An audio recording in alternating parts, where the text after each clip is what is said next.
Pemirsa, seorang mantan karyawan Bank BUMN di Brebes, Jawa Tengah ditahan Kejaksaan Negeri setempat karena diduga telah melakukan kredit fiktif. Tersangka melakukan kredit fiktif atas nama ratusan nasabah dengan kerugian bank mencapai 2,9 miliar rupiah.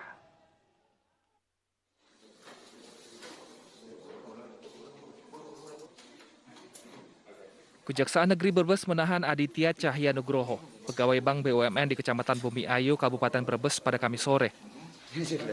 Pelaku ditahan karena diduga telah melakukan pemberian kredit fiktif bagi 115 nasabah yang dibuatnya di tahun 2018 hingga 2019 yang lalu. Bank pun mengalami kerugian hingga 2,9 miliar rupiah.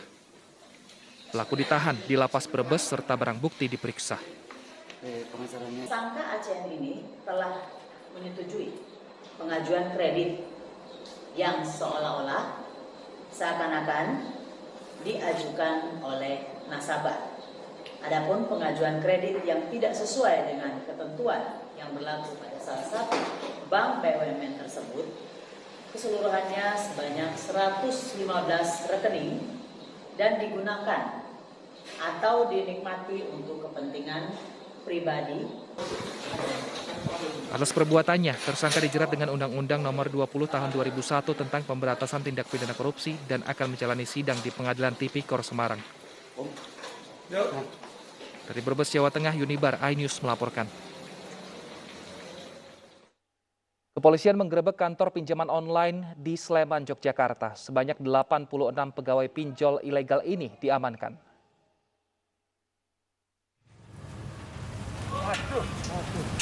Penggerebekan kantor pinjaman online ilegal berlangsung di Jalan Herman Yohanes, Catur Tunggal, Depok, Sleman, Yogyakarta tadi malam. Aparat kepolisian langsung meminta para operator menghentikan aktivitas. Penggerebekan berawal dari laporan seorang korban pinjol yang mendapat tekanan tidak manusiawi. Setelah penyelidikan, operator pinjol yang dimaksud berasal dari Yogyakarta. Polisi mengamankan 83 operator, 2 staf HRD, dan seorang manajer. Yang menariknya satu orang operator debt collector ini berdasarkan mix and match antara digital evidence yang kami dapatkan dari korban dengan apa yang ada di sini, dan itu fix. Jadi digital evidence-nya sangat relevan. Sehingga kami akan lakukan penyidikan dan penindakan secara tuntas terhadap para pelaku. Demikian. Diketahui kantor pinjol ilegal ini menggunakan 23 aplikasi yang semuanya tidak terdaftar di OJK. Dari Yogyakarta, Gunanto Farhan, iNews melaporkan. Di Treskrimsus Polda Metro Jaya menggerebek kantor pinjaman ojek online ilegal di kawasan Green Lake City, Kota Tangerang, Banten. 32 orang diamankan dalam penggerebekan ini.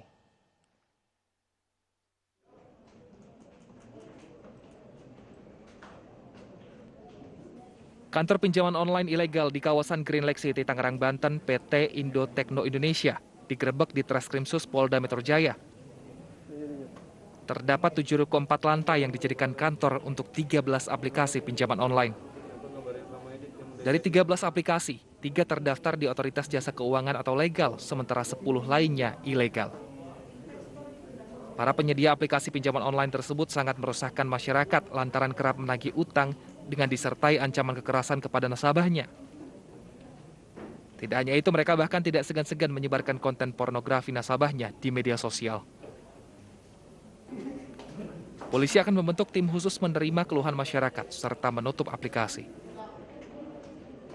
Patroli di dunia cyber, ya, kami akan berkoordinasi dengan stakeholder terkait untuk bisa menutup aplikasi-aplikasi yang ada ini, karena ini sangat meresahkan. Makanya kita lakukan patroli-patroli bersama, kita berkoordinasi dengan stakeholder terkait, baik itu juga dengan Menkominfo dalam hal ini. 32 orang yang diamankan memiliki peran berbeda, yaitu sebagai analis, marketing, hingga kolektor penagih utang. Sementara kantor pinjaman online digaris polisi untuk penyelidikan lanjutan. Nantinya pelaku akan dikenakan undang-undang berlapis mulai dari ITE, perlindungan konsumen, perdagangan, hingga pornografi. Dari Kota Tangerang, Banten, Fikirian, Jemi Jasin, Muhammad Firmansyah, iNews melaporkan. Saat ini reporter iNews Chamar Haenda sudah berada di kantor pinjol ilegal di Green Lake City, Cipondoh, Tangerang, Banten. Chamar, bagaimana saat ini situasi terkini di sana dan dari 32 yang diamankan, apakah sudah ada yang menjadi tersangka?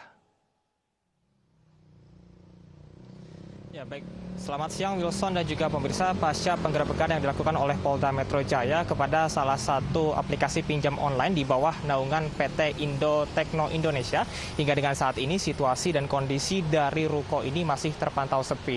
Dan berdasarkan pemantauan kami dari pagi hari tidak ada aktivitas perkantoran yang dilakukan. Kemudian juga memang ini terdiri dari 7 ruko yang berada di kawasan Green Lake City. Dan ini terdapat 4 lantai begitu, dan memang tadi kami juga sempat melihat sekitar pukul 10 terdapat tim penyidik yang datang masuk ke dalam begitu, namun kami belum mendapatkan informasi lebih lengkap terkait dengan hal tersebut. Berdasarkan informasi dari pihak security sendiri menyebutkan bahwasanya 32 tersangka ini salah satunya adalah manajer yang ada di PT Indo Tekno Indonesia. Adapun untuk barang bukti sendiri yang sudah diamankan adalah berupa berkas-berkas dokumen-dokumen dari data nasabah, kemudian juga komputer yang dilakukan untuk melakukan pinjam online.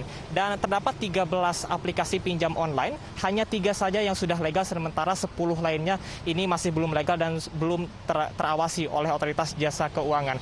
Hal ini adalah yang menjadi permasalahan dikarenakan ini dapat menimbulkan kebocoran data yang tentunya berbahaya bagi para nasabah. Dan diimbau kepada masyarakat, Wilson dan juga pemirsa, apabila Anda hendak melakukan peminjaman online, pastikan aplikasi pinjam online ini sudah sesuai dengan kode yang etik yang berlaku, utamanya untuk otoritas jasa keuangan ini sudah terverifikasi. Apabila tidak, ini nantinya ditakutkan akan melanggar privasi dan juga dapat menimbulkan kegaduhan seperti yang terjadi beberapa saat yang lalu. Dan dapat kami sampaikan pula bahwasanya hingga saat ini memang kami belum menerima informasi apakah sudah ada yang ditetapkan sebagai tersangka terkait dengan 32 dari pegawai PT Indo Tekno Indonesia tersebut.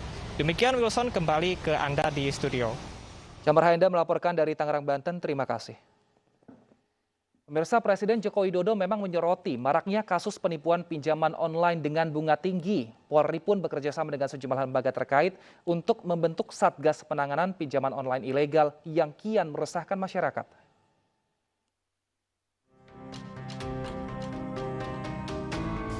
Rencana pembentukan Satgas Penanganan Pinjaman Online Ilegal yang dilakukan kepolisian ini disambut baik Direktur Eksekutif Asosiasi Fintech Pendanaan Bersama Indonesia atau AFPI, Gus Riansyah. Terlebih keberadaan pinjol ilegal sangat meresahkan masyarakat. AFPI bersama kepolisian, OJK, Bank Indonesia, Kemenkominfo, serta Kementerian Koperasi dan UMKM mendukung jika Satgas Pinjol dibentuk hingga tingkat Polres dan Polsek, sehingga laporan masyarakat dapat teratasi dengan cepat dan tepat. Upaya pembentukan Satgas Penanganan Pinjol Ilegal ini oleh kepolisian, karena memang ini sudah menjadi keresahan masyarakat terkait beroperasinya pinjol ilegal ini. Sejauh ini memang kami bekerja sama juga komunikasi dengan Dirtipidetsus, ya, Barreskrim Polri terkait dengan adanya laporan-laporan masyarakat terkait operasi dari pinjol ilegal ini. Presiden Joko Widodo meminta agar masalah ini dikawal dan diatasi dengan cepat dan tepat agar tidak merugikan masyarakat.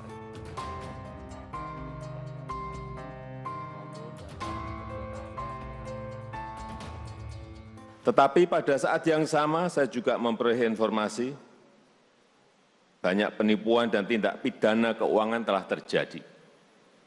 Saya mendengar masyarakat bawah yang tertipu dan terjerat bunga tinggi oleh pinjaman online yang ditekan dengan berbagai cara untuk mengembalikan pinjamannya. Oleh karena itu perkembangan yang cepat ini harus dijaga, harus dikawal, dan sekaligus difasilitasi untuk tumbuh secara sehat untuk perekonomian masyarakat kita. Dengan adanya sikap tegas dari kepolisian, diharapkan pinjol ilegal yang terbukti melanggar hukum dapat diproses di pengadilan hingga adanya putusan. Dan masyarakat juga harus cermat memilih fintech yang terdaftar jika membutuhkan pendanaan. Tim Liputan iNews melaporkan. Pemirsa, usai jeda kami akan menghadirkan informasi mengenai biaya umroh terbaru yang mencapai 26 juta rupiah. Selengkapnya tetap di iNews Siang.